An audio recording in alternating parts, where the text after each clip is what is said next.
Chat recommended this weaponizing ice cream trips. Oh man, I kind of like really want ice cream now. Boy, this video is going to be aggressive.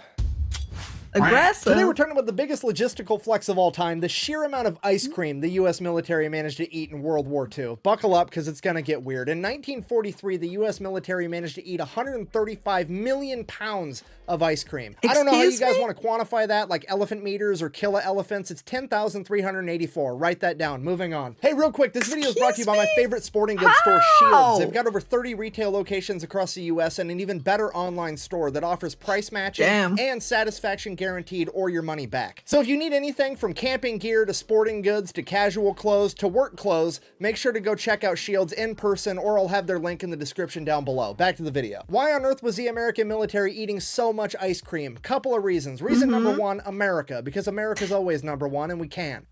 Buh! You're so dumb. America's not number one and the metric system's better. Buh! Okay, look, first of all, you're ruining my story. First of all, you're ruining my story.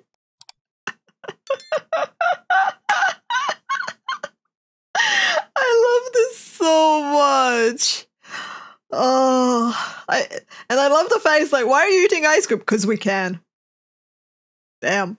If that ain't a flex, I don't know what is. Second of all, I have no idea what the metric system's doing for you, but I do know the only reason you're not doing it while speaking German is because of America and fractions, so show some respect. As I was saying, reason number two, it's complicated. You see, it all started on January 17th, 1920, when the 18th Amendment went into effect and America would begin the noble experiment, aka prohibition. Alcohol's banned across all of the US. Because of this, pretty much overnight, all the bars in America turned into ice cream parlors rather than go out of business, and ice cream stepped up to fill the social void left by alcohol. If you're not picking up on a put down, I'm trying to tell you that ice cream is essentially the new booze. And I know what you're thinking, why on earth would the American government ban alcohol? It's the land of the free, the home of the brave, and now you can't even enjoy a beer? That doesn't make any sense. But apparently America had a severe drinking problem back then, so the government had to step up and ban alcohol because they care about our health.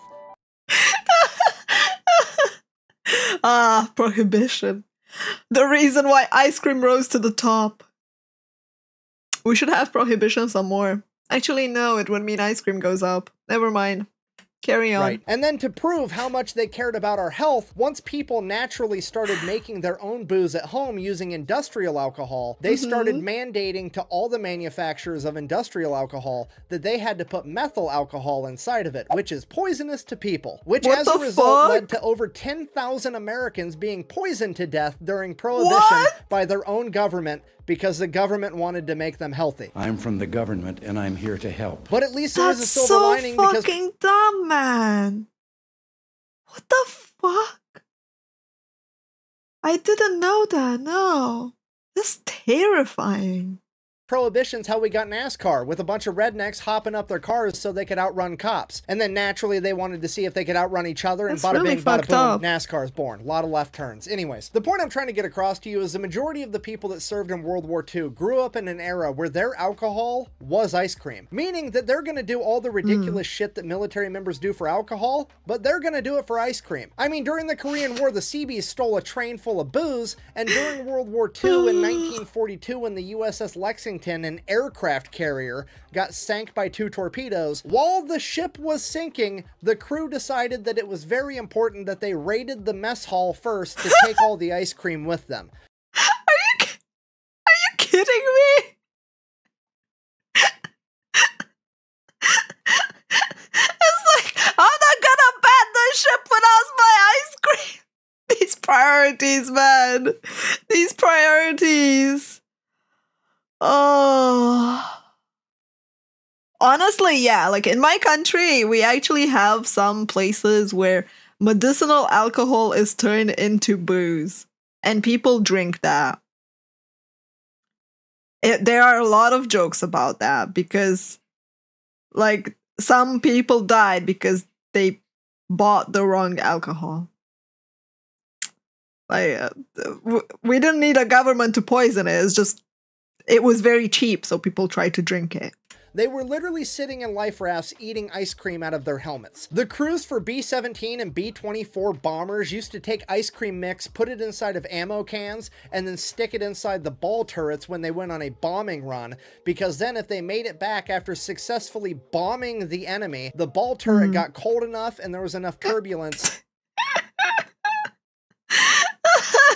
It got churned from the machine gun. Oh my god, this ain't. Dude, I just want to say this can't possibly be real, man, but it sounds wild enough that it probably is. Jesus Christ. Yeah, we still have medicinal alcohol. That it would both chill and churn the ice cream, so then they had fresh ice cream afterwards. There were literally mobile ice cream factories that would follow the front line just behind it and deliver fresh ice cream to the front line every day. And then we get to the absolute pinnacle of logistical flexing, the ice cream ships of World War II. Why? Why were, like, people so... I get, like, you had... With armies, you had the food trucks, but ice cream? How? It baffles my mind. What was, like... Is ice cream the only thing that kept people sane enough and willing enough to still fight? How addicted did they get to it?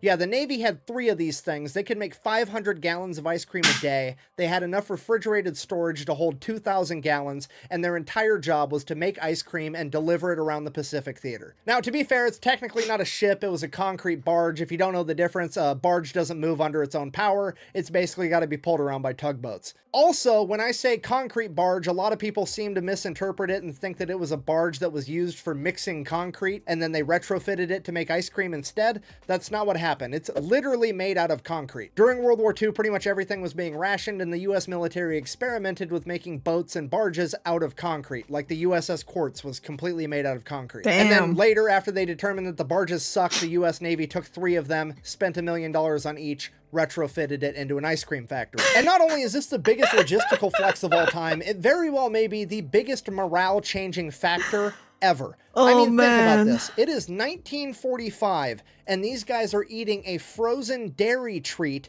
2,000 miles from home, and the enemy is literally 15 miles from home, and they can't get food. Do you have any idea what effect it would have on your morale if you were the bad guy in World War II, and you haven't eaten in 3 days, but it's okay because you have a superior warrior culture, and your team's gonna pull through, and you're gonna win because... Go team, you guys got this. And then the Americans come over the hill with flamethrowers and fucking ice cream cones. Maybe, just maybe, you're on the wrong side of this argument. That's like the Star-Spangled Darth Vader, okay? Come to the red, white, and blue side, we've got fucking ice cream. So in conclusion... I love the Vader! Like, hey guys, come here, get your ice cream. Look at us, we have ice cream. Oh, it sucks to be you. I'm just gonna sit here and lick my ice cream and look at you. Conclusion, booze and ice cream are on the same level of awesome. And next time you go out to a restaurant and you see that little old man with the black hat on the front that says he's a veteran eating ice cream out of a little dish for dessert, you know what's up. Thanks for watching. Best way to support the channel is go buy some merch at thefatelectrician.com. Quack bang, out. That's so wholesome at the end. Man, people like eating, like, some people really went all in for ice cream. It was crazy. I know, like, ice cream gets marketed as the sad, soapy food, right? Nowadays. It's like you get it when you're really sad and you're kind of like tearing up, right? But having it as an ice cream retrofitted ship, damn. Oh, that was really fun.